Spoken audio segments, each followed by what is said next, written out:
अस्सलाम वालेकुम everyone, welcome to my new vlog. तो लंच की प्रिपरेशन कर रही थी मैं यहाँ पर। आज बनने वाला है दाल फ्राई। दाल फ्राई बनाने के लिए मूंग दाल का यूज़ करना है। तो मैंने 1 कप मूंग दाल ले लेनी है जिसको मैं सोक करूँगी। और साथ में बनने वाला है बैगन का भरता। देखिए बैगन का भरता है ना, बड़े बैगन में बनता है ना।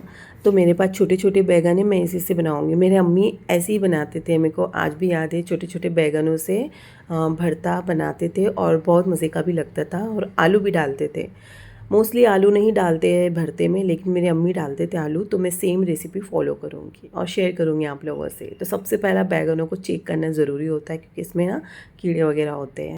और है ना, साथ में जवारी की रोटी बनाने वाली हूँ 2-3।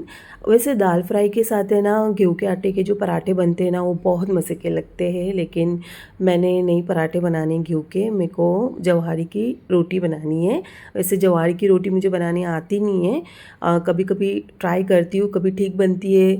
देखते हैं आज कैसी बनती है। तो यहाँ पर बैगन सारे चेक हो गए हैं और बैगनों को वॉश करना भी था। तो फ़िलहाल मैंने पानी में छोड़ा है बैगनों को, नहीं तो फिर काले पड़ेंगे अगर बिना पानी में रखती तो बैगन को। तो यहाँ पर मैंने 2 प्याज ले ली है। एक प्याज भरते के लिए हो जाएगी और एक प्याज है ना दाल फ्राई के लिए यूज़ हो जाएगी। वैसे सारी चीज़ें दोनों चीज़ों के लिए ही मैंने निकाल ली है। दोनों चीज़ों की चॉपिंग मैं यहाँ साथ में ही करने वाली हूँ। साल से मैं ये चॉपिंग बोर्ड है ना यूज़ कर रही हूँ, तो मैं थोड़ी बोर हो चुकी हूँ। मेरे को लगता है कि एक एक्स्ट्रा चॉपिंग बोर्ड मुझे रखना चाहिए। तो मैंने क्या किया ना, कल रात में एक चॉपिंग बोर्ड ऑर्डर किया है। अब देखते हैं कब आता है, वो आएगा तो आप लोग से शेयर करूँगी। वैसे ये चॉपिंग बोर्ड भी अच्छा है, इसको भी यूज़ करूँगी। लेकिन मैं चाहती हूँ कि 1 से 2 चॉपिंग बोर्ड रहे। दिल इस पे हो तो इस पे चॉपिंग होगी, कभी उस पे कर लेंगे। साथ में देखिए हरी मिर्ची, टमाटर और धनिया वगैरह भी चॉप हो गया है। तो चलिए सबसे पहला जो मूंग दाल सोक की हुई थी इसको बॉईल करते हैं। 100% तक की दाल को जो है ना बॉईल करके लेना है। और दाल में कुछ भी नहीं डालना है, ना हल्दी ना नमक, बस ऐसे ही दाल को सिर्फ पानी में बॉईल करके लेना है। और यहाँ पर है ना बैगन और एक आलू लिया है मैंने। इतने बैगन में एक आलू बड़ा वाला, नमक डाल के ये दोनों को बॉईल करना है। तो ये दाल के ऊपर देखिए जो ये झाग आता है ना वाइट वाइट, इसको रिमूव करना है, लेना नहीं है, ठीक है। यूज़ नहीं करना, मतलब खाने में फेंक देना है निकाल के। तो जितना पॉसिबल था मुझसे निकालना उतना मैंने ये झाग निकाल लिया है।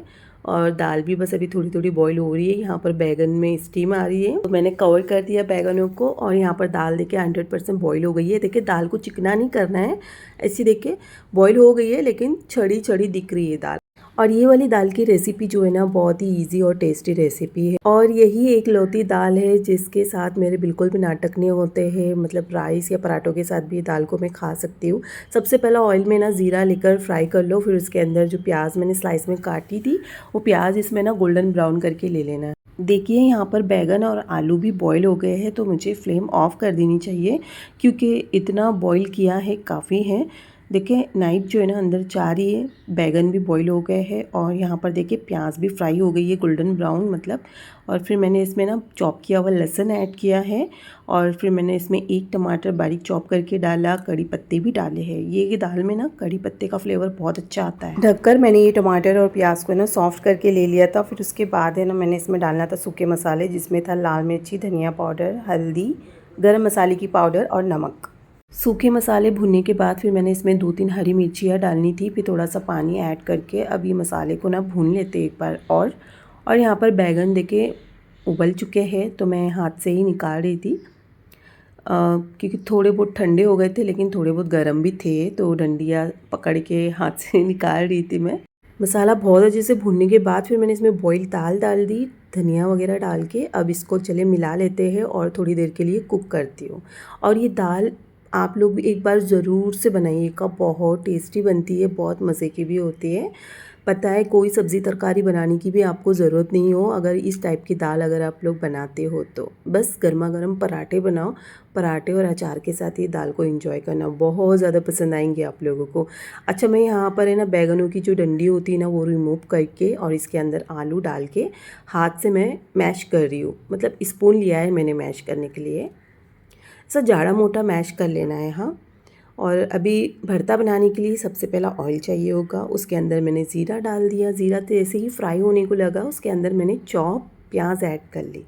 ये चौकन प्याज होती है ना वैसी मैंने काटी हूँ, ठीक है। और इसके अंदर है ना मैं 3-4 सूखी बोमिल ऐड कर रही हूँ। सूखी बोमिल बिल्कुल डालना ऑप्शनल है, लेकिन मेरे अम्मी डालते थे तो मैंने डाला है।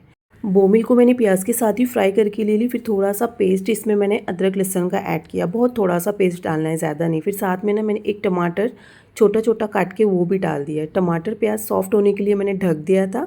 फिर इसमें मैं ऐड कर रही हूँ हल्दी, लाल मिर्ची, धनिया पाउडर और थोड़ा सा नमक। चलिए मसाले मिला लिए मैंने। अब इसमें 1 चम्मच हरी मिर्ची का पेस्ट भी ऐड कर लिया है। भाई बैगन के भरते में हरी मिर्ची का फ्लेवर बहुत अच्छा लगता है। थोड़ा सा पानी ऐड कर लिया है। अब इसको कवर करके पकाया मैंने थोड़ी देर के लिए। फिर इसके अंदर मैंने डाल दिया है बैगन, आलू। फिर इसमें जाएगा हरा धनिया और नमक भी डाल सकते हो अगर कम हो तो। मैंने पहले ही डाल दिया था नमक सही से, तो मुझे दोबारा नमक डालने की ज़रूरत नहीं पड़ी। चलिए मिलाने के बाद फिर मैंने इसको कवर करके पकाया है और ये कुक हो चुका है। मैंने इसको एक अलग से बर्तन में खाली करके ले लिया है। अब बनाते हैं ज्वार की रोटी। तो आटा मेरे पास था ही, मेरे पास देखिए बाजरे का भी है और ज्वारी का भी है। थोड़ा थोड़ा ही आटा मैं दोनों क्वांटिटी में रखती हूँ, ज़्यादा नहीं ला के रखती हूँ क्योंकि मैं ज़्यादा रोटी बनाती नहीं हूँ और घर में कोई खाता भी नहीं है। मेरा दिल हो तो मैं कभी कभार खा लेती हूँ। सारा के डैडी ने अगर लिए खाए तो खाए 1-2 बाइट रोटी की, नहीं तो फिर नहीं। मतलब बहुत मन नहीं होता है उनका ये सब रोटी वगैरह खाने का। हाँ, गेहूँ की खा लेते, पराठे वगैरह खा लेते, लेकिन बाजरी जवारी नहीं खाते। तो मैंने बस अपने लिए थोड़ा थोड़ा सा ला के रखा है। वैसे मेरे को भी डेली पसंद नहीं है खाना, कभी कभार बस मूड हो तो फिर बना लेती हूँ मैं। तो मैंने गर्म पानी से ये आटा गूँधा है नमक डाल के, और मैंने आटे की मालिश भी बहुत अच्छे से की हूँ क्योंकि जहाँ तक मुझे पता है मेरी अम्मी, मेरी बहनें और मेरे घर की जो भाभी है ना वो भी बनाते हैं। तो आटे की मालिश अच्छी करनी होती है तो ये रोटी अच्छी बनती है। तो मैंने मालिश तो बहुत अच्छे से की, लेकिन देखें वही हुआ जो होने का था। मुझे ये रोटी बनाने में कभी सफलता नहीं मिलती है। कभी एक आध अच्छी बन जाती है, कभी टूट जाती है।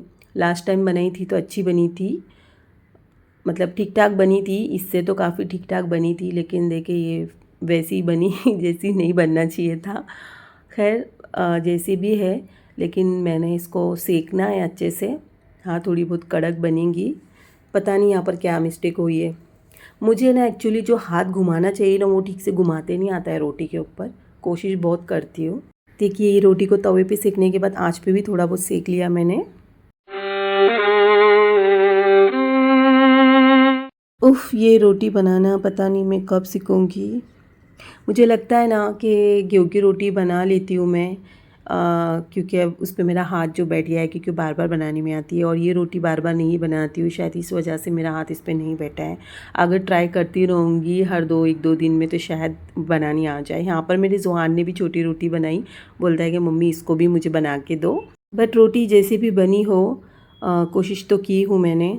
रोटी अच्छे से सेकने के बाद फिर देखिए यहाँ पर ऐसे ही हाल होना था। साफ़ कर ली मैंने फटाफट। और ये दाल फ्राई की रेसिपी आप लोग ट्राई करना। बैगन का भरता भी बनाना, और बैगन के भरते के साथ ही एक्चुअली मैंने ये ज्वार की रोटी बनाई हूँ क्योंकि अच्छी लगती है। नहीं तो मैं दाल फ्राई के साथ है ना गेहूँ के पराठे बनाने वाली थी। 2-3 दिन पहले ही ये पार्सल मेरे पास आ गया था, लेकिन मैंने इसके ऊपर कोई वीडियो नहीं बनाई थी। सोचा कि चलिए इसी वीडियो के आगे इस बॉक्स को अनबॉक्स करते हैं, आप लोग से शेयर करती हूँ मतलब। तो एक्चुअली मैंने मंगाया है दालों का कंटेनर।